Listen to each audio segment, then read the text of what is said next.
بسم اللہ الرحمن الرحیم۔ معزز ناظرین، جہاں پہ سیلاب کی وجہ سے انتظامی کمزوریاں سامنے آئی ہیں، وہاں ہماری اخلاقی ابتری کا حال بھی بہت برا ہے۔ اتنا دکھ ہو رہا ہے، بہت غمزدہ ہوں میں کل سے۔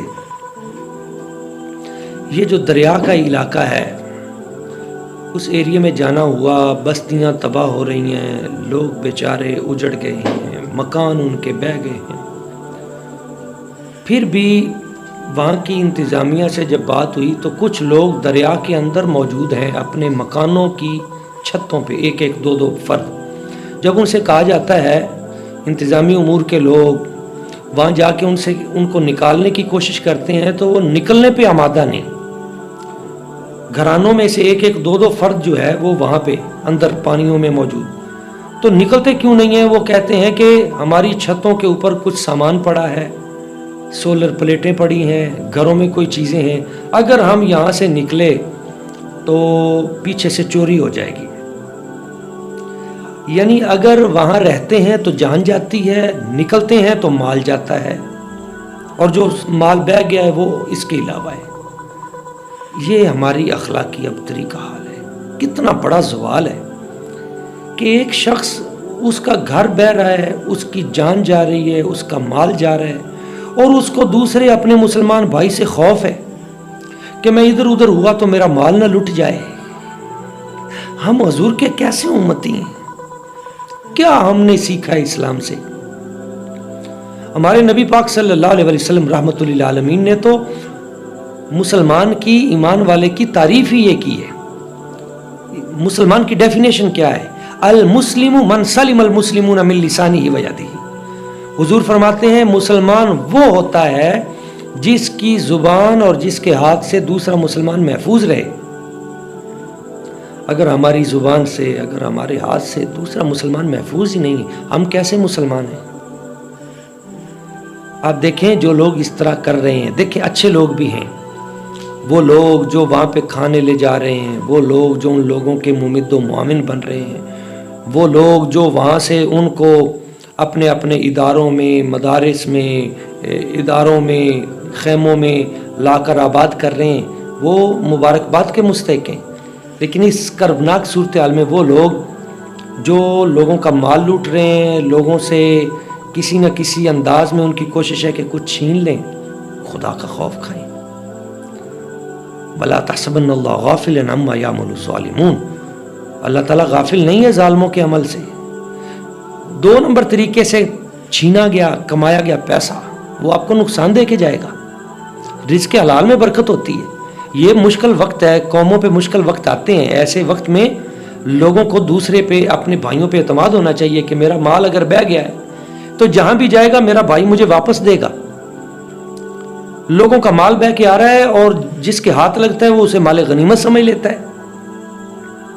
نہیں، ایسا نہ کریں۔ ایک ایک رتی کا حساب ہوگا، ایک ایک پائی کا حساب ہوگا۔ ہم سب نے مرنا ہے اور ان چیزوں کا حساب ہونا ہے۔ جو جس کا حق ہے اس تک پہنچائیں، اس کے مالک کو تلاش کریں۔ اسے عربی میں لقطہ کہتے ہیں، گری پڑی چیز جو مل جائے یا اس طرح بہتی ہوئی چیز ہے۔ خدا کے لیے کوشش کریں، جب آپ کو پتہ ہے کہ یہ اس صورتحال میں آئی ہے، اس کا حکم وہ عام بہتی ہوئی چیز والا نہیں ہے۔ اور یہ بھی یاد رکھیں، اللہ کریم کی ذات و برکات نے جن لوگوں کو جو صاحب ثروت ہیں، جہاں پہ سیلاب نہیں آئے، ان پہ یہ ذمہ داری عائد کی ہے، وہ وہاں پہ پہنچیں، ان لوگوں کی مدد کریں، ان کو پانیوں سے نکالیں، پریشانیوں سے نکالیں۔ شہروں کے شہر بہ رہے ہیں، لوگوں کے حالات بہت برے ہیں، تو وہاں پہ جتنے بھی ارد گرد کے شہروں کے لوگ ہیں، بستیوں کے لوگ ہیں، ان پر یہ مسلمان ہونے کی حیثیت سے بھی، انسان ہونے کی حیثیت سے بھی یہ ذمہ داری عائد ہوتی ہے کہ وہ وہاں سے ان کو نکالے۔